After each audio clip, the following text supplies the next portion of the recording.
ya se superó ese debate. Eugenio, como esa teoría de que vale la inflación porque al menos el pobre tiene algo en el bolsillo. Exactamente. Es un absurdo. Por eso. Claro. Esas son etapas, pero lamentablemente, Raúl, las ciencias sociales, a diferencia de las ciencias naturales, tienen un gran problema. En las ciencias naturales, cuando tú te das cuenta que no puedes convertir el cobre en oro, desechas esa teoría y la botas a la basura. Cuando en ciencias sociales descubres los mamarrachos que acabo de mencionar, ¿no es cierto? Esas teorías no las botas a la basura, sino están en un anaquel de una biblioteca y luego cada cierto tiempo vuelven a ser como novedades presentadas a la gente. Ese es el problema, eso no ha funcionado ni va a funcionar. Ahora, lo otro es lo siguiente, ¿cómo mejoramos nosotros la inclusión? Yo diría algo más, ¿cómo seguimos mejorando la inclusión? La inclusión se ha venido produciendo desde el momento en que efectivamente ha aumentado el PBI per cápita, y no solamente el PBI per cápita, han aumentado los índices de desarrollo humano. No es casualidad, por ejemplo, Víctor y Raúl, que hoy en día la cooperación internacional ya no nos considera a nosotros un país de primer orden para recibir la cooperación. O sea, uno diría, uy, qué mala suerte, alguno dice, qué mala suerte. Las ONG deben estar en problemas, ¿no? Claro, ¿no? Es un problema. Claro. Pero eso es una cosa buena, ¿no? Que no seamos... Pero es malo para ellos, pues. Claro, pero como país deberíamos alegrar. Algunas personas que yo conozco que dicen, qué pena que ahora estamos mejor porque ya no tenemos plata de la cooperación. Al contrario, hay que verlo por otro lado, ¿no? Que estamos mejorando porque precisamente estamos creciendo. Ahora, indudablemente el proceso es largo. O sea, yo quiero hacer una pregunta y voy a hacer un par de ideas y les doy la palabra. ¿Cuándo el Perú ha sido un país rico, por Dios? ¿Cuándo no hemos tenido pobres? ¿Con qué modelo económico? ¿Con qué se periodo de la historia? Siempre hemos tenido grandes cantidades de pobres. Y finalmente, volviendo al tema del crecimiento con desigualdad. Yo quisiera aquí referirme a los pobladores de San Juan del Lurigancho, de San Juan de Miraflores, de Puente Piedra, y preguntarles algo. ¿No les ha ocurrido que en sus familias a veces uno de los miembros decide comprarse un mototaxi y después comprarse un tico y después comprarse una camioneta y hacerse una deuda de un banco y ordenar su vida y comenzar a crecer? ¿Y qué pasa a veces con los hermanos? ¿Los hermanos también crecen igual? A veces no, ¿verdad? Porque el hermano se dedicó a tomar o se dedicó a tener 3 hijos en 3 mujeres diferentes o una vida distinta. Pregunta, ¿está mal ese crecimiento? Segunda pregunta, eso que acabo de declarar, ¿no es algo común y lo vemos en nuestro barrio, en nuestro vecindario? Gente que en una familia de 5 hay 1 o 2 hermanos que logran surgir y nosotros de repente estamos metidos en la droga. O sea, la desigualdad es inherente al comportamiento humano, no solamente en las sociedades, sino hasta en los núcleos familiares y los vecindarios. Entonces, no nos asustemos con el crecimiento con desigualdad. Asustémonos, ¿saben cuándo? Con el crecimiento con pobreza. Para mí creo, Raúl, no sé si tú concuerdas conmigo, el gran problema de enfrentar lo social en el Perú no va por el lado de la desigualdad, sino va por el lado de la pobreza. ¿Cómo hacemos para que los niños en los 5 primeros años de vida reciban la alimentación suficiente para que se les desarrolle el cerebro? Para que el proceso educativo los pueda capturar y los pueda convertir en profesionales competitivos con respecto a los universitarios de Lima. Eso es mucho más importante que preguntarnos si el señor que tiene el mototaxi en el Cerro del Zapayal está preocupado porque alguno de nosotros tiene un BBB, que no lo tenemos, ¿no? Lamentablemente, pero ojalá lo tuviéramos. Eso no les importa. Les importa más que sus hijos se coman mejor y que puedan insertarse en la siguiente generación en los mercados laborales y en los mercados de consumo. Creo que ese es un replanteamiento que podríamos comenzar a pensar este tema social vinculándolo al tema económico. Bueno, han planteado ustedes varios temas que merecen un debate mucho más amplio y profundo, sin duda, ¿no? Por ejemplo, el tema de si más desigualdad o menos desigualdad, o más pobreza o menos pobreza, ¿no? O sea, hay quienes dicen que hay una colisión, optan por lo uno, o sea, por reducir la pobreza, u optan por lo otro, que es reducir la desigualdad.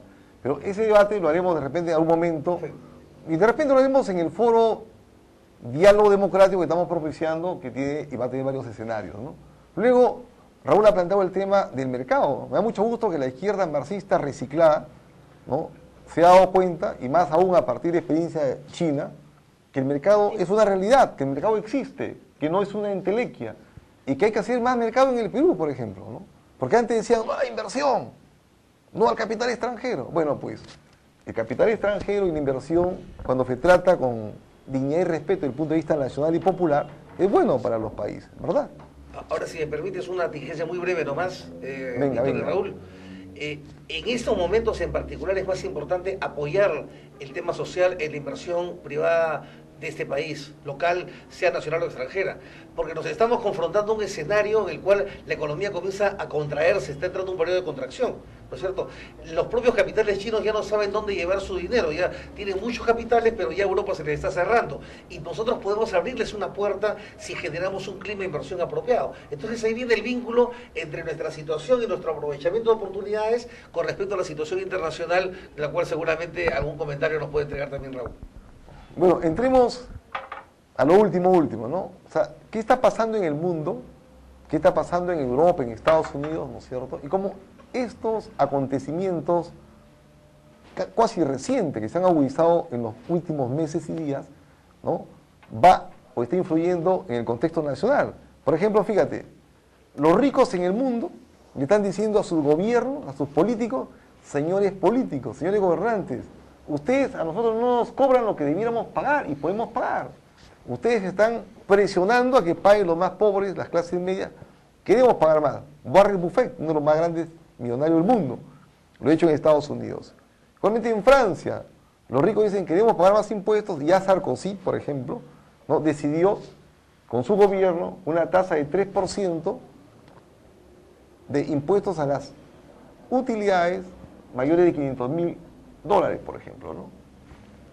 O sea, hay cambios importantes en el mundo, en todo orden, ¿no? ¿Qué opinión te merece eso, Raúl? Y luego tú, Eugenio. Bueno, sobre la reciente crisis económica de naturaleza planetaria, hay también dos visiones. Una visión, creo, romántica, que dice que este es el fin del capitalismo, ahí se ha demostrado que el capitalismo, el liberalismo, el mercado no funciona, no sirve, inevitablemente se va a caer y va a ser sustituido por un modelo alternativo. Esa es una visión, creo yo, romántica. Lo que ocurre desde mi punto de vista es que el capitalismo ha entrado en un ciclo de renovación total, por una razón. Hay un capitalismo tradicional, clásico en los países centrales, cuya producción y mano de obra es de alto costo y que ha tenido y ha vivido, gracias a los países del tercer mundo, su estado de bienestar. Pero ha surgido en los últimos 40 años un capitalismo emergente con un vértigo terrible, cuyos precios han bajado y han colapsado muchas empresas, la mano de obra europea no es útil pues, en este mundo competitivo, y surgen pues los países del BRIC, ¿no? Aparece China, la India, Rusia, capitalista por si acaso, capitalistas de mercado, ¿no? Usando esa emergencia y incorporándose competitivamente. O sea, está en crisis Europa, está en crisis Estados Unidos, pero no está en crisis Shanghái, no está en crisis la India, Nueva Delhi, más bien es todo lo contrario, están creciendo. Y todos los que son aliados de estos países también crecen. Y eso no hay que perderlo de vista, porque podemos asumir la visión romántica y decir, hay que esperar que caiga el capitalismo para beneficiarlo. Y eso no va a ocurrir. No va a ocurrir. Lo que va a ocurrir es que los chinos, los hindúes, los emergentes van a terminar beneficiándose en este cambio cíclico que yo creo durará algunas décadas. O sea, como todo cambio, ¿no? Lo que ocurre es que el pensamiento marxista lamentablemente se quedó congelado en el siglo XIX. Yo creo que falta un Marx para analizar, ¿no? la agudeza de Marx para analizar lo que ha ocurrido con el capitalismo. Marx no sería marxista de repente. Claro. Es un hombre tan brillante Claro. que yo no creo que pudiera ser marxista. Claro, pero yo creo su inteligencia sería útil Exacto. para analizar la singularidad del momento, Exacto. ¿no? La singularidad, y es por eso que nosotros seguimos creciendo. Algunos, ¿por qué crece el Perú? Porque China sigue demandando, pues, porque Claro. la India sigue demandando, y mientras ellos sigan demandando, nosotros vamos a seguir creciendo. Es por eso que indirectamente estamos aliados nosotros a la China, a la India, y no sé si Alexis de repente por eso fue a Rusia. Precursor. O sea, precursor de repente, ¿no? Se dio cuenta hacia dónde iba la economía. Razón por la cual esta crisis nos lleva pues a ajustar las categorías y ver cómo nos insertamos. Un país tan pequeño como el Perú, 30 millones de habitantes, 12 millones de consumidores, cómo nos insertamos a esta economía a escala, a esta economía global. Ese es un tema que tenemos que ver. Es tan cierto lo que tú dices de que la crisis no se siente en los países emergentes grandes como la India, Brasil, entre otros, que Chávez, el presidente de Venezuela, ¿verdad?, está ya retirando los capitales que tiene su país, ¿no?, de toda la banca capitalista norteamericana y europea, y lo está pasando a Brasil, por ejemplo, a los bancos rusos. Pero además por otro factor, ¿no?, porque Gaddafi, el dictador, que gracias a Dios y a los combativos opositores está cayendo, pues el dinero que tenía de la corrupción en toda la banca capitalista ha sido congelada, ¿no?, y ahora está siendo entregada al nuevo gobierno que se está insurgiendo en Libia, ¿no? Mi querido Sí, Eugenio. no, solamente con respecto a Muammar Gaddafi, habrá que ver qué nos sucede, ¿no? Porque cuando estos dictadores caen, no se sabe lo que puede venir después, y ahí vamos a ver qué Es cierto. El problema es que puede ser otro Afganistán y otro Claro, Irán, exacto. y eso no es ningún ejemplo Exacto. de transición, ¿no? Exacto. Pero tampoco era bueno que siga pues Gaddafi. No, sin duda. O sea, sin duda. hay No, riesgos que ojalá De acuerdo. que no ocurra lo que queremos que no O sea, suceda. mire lo que sucedió en Uganda después de que salió Idi Amin, ¿no? O sea, no digo que esté bien que Idi Amin hubiera seguido, pero digamos, no es que existen fuerzas democráticas al pensamiento occidental que vayan a tomarlo necesariamente. Habrá que esperar. Pero sí me gustaría centrarme en lo que dijo Raúl, que tiene toda la razón. Pero hay una interfase, ¿no? Es decir, ¿por qué Europa pierde competitividad? ¿No es cierto? Porque los salarios comienzan a aumentar y todo lo demás. Los salarios aumentan como consecuencia de los beneficios del capitalismo. O sea, ¿en qué países están los seguros de desempleo o los seguros de salud masivos? ¿En los países más ricos o en los países más pobres? En los países más ricos, pues. Los países más pobres no nos podemos dar ese lujo. ¿A qué quiero llegar? ¿Qué es lo que ha sucedido en Europa en las últimas décadas? Los europeos se han mal acostumbrado como se han mal acostumbrado los norteamericanos, ¿no es cierto? Han comenzado a desarrollar una suerte de estado de bienestar. El estado que se enriqueció a costa de los tributos cobrados a los grandes corporativos, pues tenía la caja para darle de todo a las poblaciones.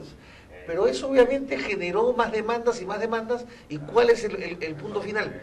Que terminan siendo demandas que sobrepasan la capacidad fiscal. Y cuando se sobrepasa la capacidad fiscal y se sobreendeudan los países, tarde o temprano le sucede como a cualquier persona, quiebra. Y entonces al perder competitividad tienen que bajar los salarios y efectivamente los otros países que están entre comillas, la periferia, terminan beneficiándose de esta caída porque ganan competitividad, o sea, la caída de los bloques centrales. Eso, sinceramente, a mí me resulta absolutamente democrático. O sea, en la economía de mercado, cuando se le deja hacer economía de mercado y no economía mercantilista, que es otra cosa, es absolutamente democrática. Porque si yo puedo vender más barato que tú, ¿por qué me gano el mercado? Y si yo lo vendí a menor calidad que tú, el señor que es consumidor se dará cuenta y dirá, no, mejor ya no le compro a este señor, le compro al otro señor. Punto. Y ahí podemos alternarnos la ganancia entre tú y yo porque estamos compitiendo. Lo otro ha sucedido contrario en Europa. En Europa ha habido un estado de bienestar, un estado providencia, un estado gran papá, ¿no?, que simplemente ha hecho una economía ficticia, como ha sucedido en Estados Unidos. O sea, Estados Unidos, vamos a decirlo claro, a mí concretamente no me dan pena las personas que han quebrado en el tema de las hipotecas, porque hay gente que ha pasado 30 años o 20 años haciéndose 2 piscinas en la casa, ¿no? Y simplemente despilfarrando el dinero barato que se le daba para esas cosas. ¿Y qué es lo que ha ocurrido? Obviamente ha ocurrido que cuando tú tienes una vía de dispendio permanente, pues lógicamente en algún momento tienes que pagar la factura. Eso es lo que nos ha ocurrido. Y yo concuerdo con Raúl en lo que dice. En vez de estar temerosos de la crisis, aprovechemos esa oportunidad. Veamos cómo nos reinventamos. Aquí viene lo que decía al principio. ¿Cómo atraemos los capitales acá? Y ahí voy a citar a una persona que tú has hablado hace un momento, que es Andrés Oppenheimer. Andrés Oppenheimer dice, hay 2 clases de estados, los espanta capitales y los atrae capitales. Pues hay que constituir regiones y estados que atraigan capitales, que no los espanten y que comiencen a vender los capitales que no se sabe dónde quieren ir, que vengan a Perú y comiencen a ayudar a financiar este shock de inversiones, que tiene que ser un shock de inclusión. En esta crisis global a la que ustedes han hecho referencia y promoví, hay responsables en ambas partes. Hay una tremenda responsabilidad o irresponsabilidad política gubernamental que han sido muy permisivos también con la economía de mercado.